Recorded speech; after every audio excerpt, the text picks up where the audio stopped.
नमस्कार, आप देख रहे हैं न्यूज फर्स्ट .tv। खबरें धड़ाधड़ में मैं हूं आपके साथ दीपक भारद्वाज। खबरों की शुरुआत करते हैं। राहुल गांधी की जासूसी के मुद्दे पर दोनों सदनों में हुआ जोरदार हंगामा। सर, नेता सदन दुनिया की जो सबसे समृद्ध डेमोक्रेटिक कंट्री है वहां से लौटे हैं। गांधी जी जब यहां गिरफ्तार होते थे प्री इंडिपेंडेंस डेज में, तो वहां के सदन में बहस होती थी कि गांधी जी को क्यों गिरफ्तार किया। सर, ये जो मामला नेता प्रतिपक्ष ने उठाया है, ये पुरातन काल से खुफियागिरी चलती आ रही है, महलों के अंदर भी, दरबारों के अंदर भी।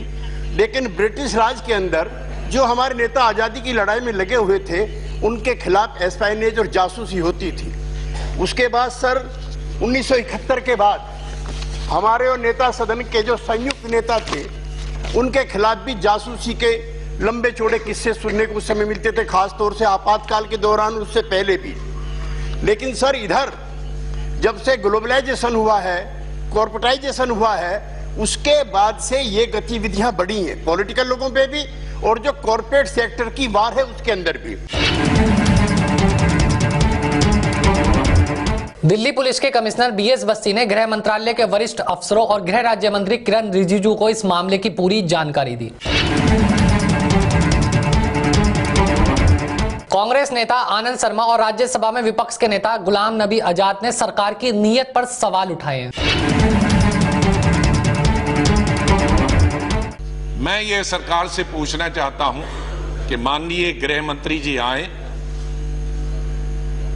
और ये बता दें, हमने ये पहली दफा नहीं, आज तो राहुल गांधी जी का इशू आया था इसी हाउस में, पिछले साल भी आया था कि इवन मंत्रियों के टेलीफोन टेप होते हैं, इस तरह के लोगों के टेप होते हैं। इस तरह के माहौल में कैसे रहें सर? तकरीबन पिछले अगस्त सितंबर से देश का माहौल बदल गया है।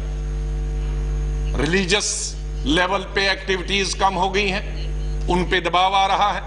हम देख रहे हैं रोज नित नए, दिल्ली से लेकर अब बाकी जगहों पर नन्स के साथ क्या हो रहा है। रिलीजियस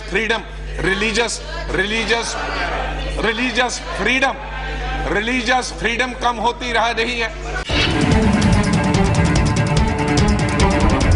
वित्त मंत्री अरुण जेटली ने राज्यसभा में दिया बयान, कहा किसी की जासूसी नहीं कराई जाती है, 1987 से ही सुरक्षा सर्वे कराया जाता है। सकता है सिक्योरिटी में 1999 में उस परफॉर्मा को बदला गया और बदला हुआ परफॉर्मा मेरे पास है। तब से लेकर आज तक ये एनडीए यूपीए का प्रश्न नहीं है। हर प्रमुख व्यक्ति की दिल्ली पुलिस उनके घर पर जाकर उनसे या उनके स्टाफ से प्रोफाइलिंग करती है। आज 526 लोग, और ये लिटियंस दिल्ली की सिक्योरिटी की दृष्टि से है। मैंने इसको वेरीफाई करने के लिए, क्योंकि यह समाचार पत्रों में था कि आप रेस करेंगे, हमारे देश के पूर्व प्रधानमंत्री श्री एच.डी. देवेगौड़ा, श्री आई.के. गुजराल जी अब नहीं है दुनिया में, उनकी, डॉक्टर मनमोहन सिंह जी की, श्री अटल बिहारी वाजपेयी की। अटल जी का स्वास्थ्य ठीक नहीं है। अटल जी की जो प्रोफाइलिंग का फॉर्म है, वो आखिरी फॉर्म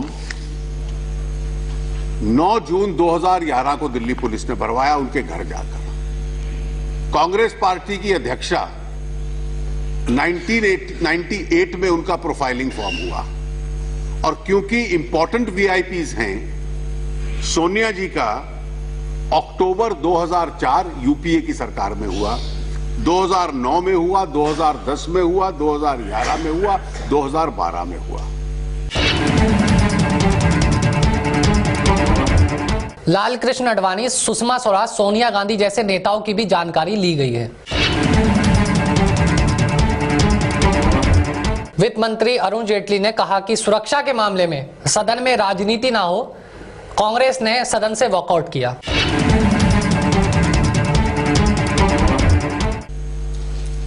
आडवाणी जी, सुषमा जी, अहमद भाई, मेरा स्वयं का और हम में से यहां बैठे हुए जितने लोग, सीताराम येचुरी जी, शरद यादव जी, इन सब के जो लिटियंस दिल्ली में ऑपरेट करते हैं और जो प्रमुख लोग हैं, उनका हर साल 2 साल के बाद उसको वो रिव्यू करते हैं।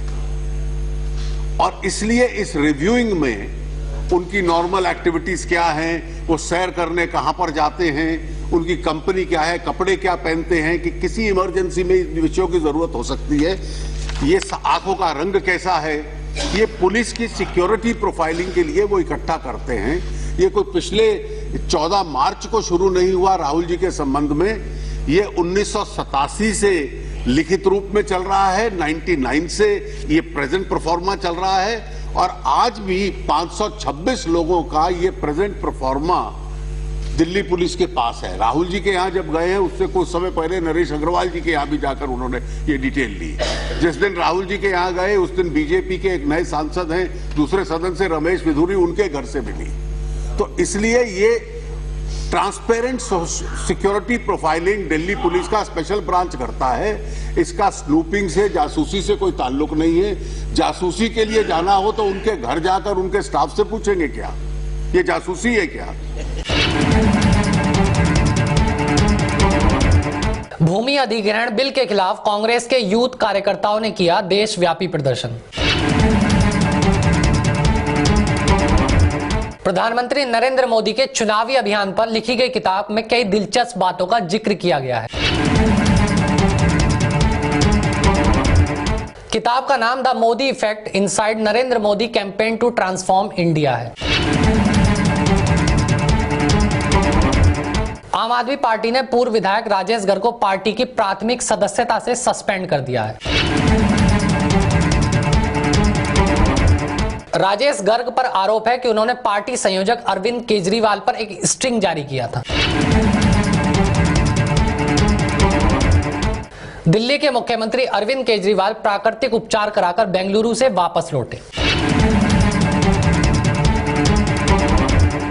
केजरीवाल गत 5 मार्च को अपने माता पिता के साथ खांसी का इलाज कराने के लिए बेंगलुरु गए थे। बहुजन समाज पार्टी की प्रमुख मायावती ने एक बार फिर यूपी में सत्ता पर काबिज करने के लिए युवाओं पर नजरें टिकाई हैं। बेमौसम बारिश के चलते उत्तर प्रदेश से लेकर महाराष्ट्र, राजस्थान, हरियाणा में फसलों को भारी नुकसान हुआ है। किसानों के सामने संकट पैदा हो गया जो बैंक और साहूकारों से कर्ज लेकर अच्छे फसल की उम्मीद लगाए बैठे थे। बेमौसम बारिश से गेहूं का उत्पादन गिरने की आशंका है। बेमौसम बारिश से त्रस्त हुए किसानों को अखिलेश सरकार ने दी सहायता राशि देने की घोषणा। राज्य आकस्मिक निधि से 200 करोड़ रुपए देने की घोषणा। प्रदेश के 25 जिलों में प्रमुख सचिव बांटेंगे सहायता राशि।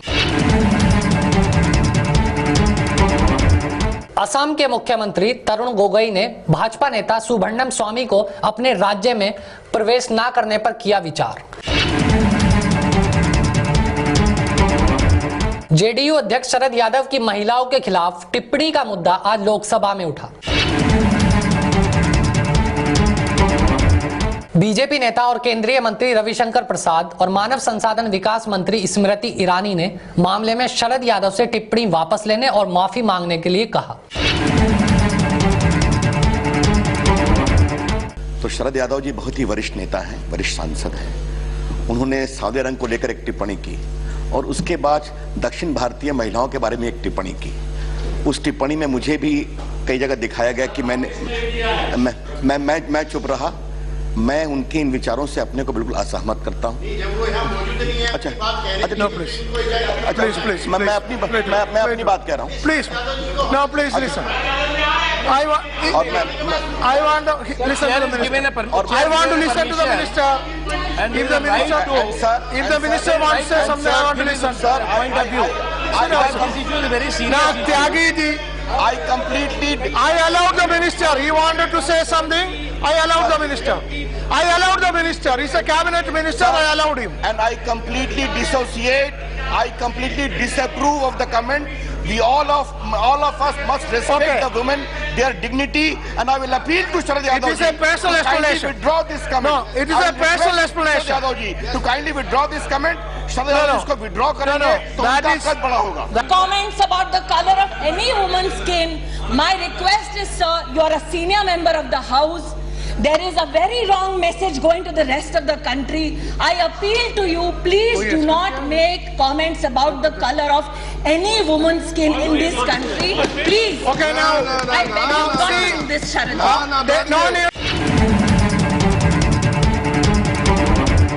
कथित रूप से एक रेस्टोरेंट में हाथापाई करने के मामले में अभिनेता सैफ अली खान से पद्म पुरस्कार वापस लेने की मांग की गई है। बैडमिंटन खिलाड़ी किदाम्बी श्रीकांत ने फाइनल में डेनमार्क के खिलाड़ी को हराकर Swiss open grand premier tournament का खिताब अपने नाम किया।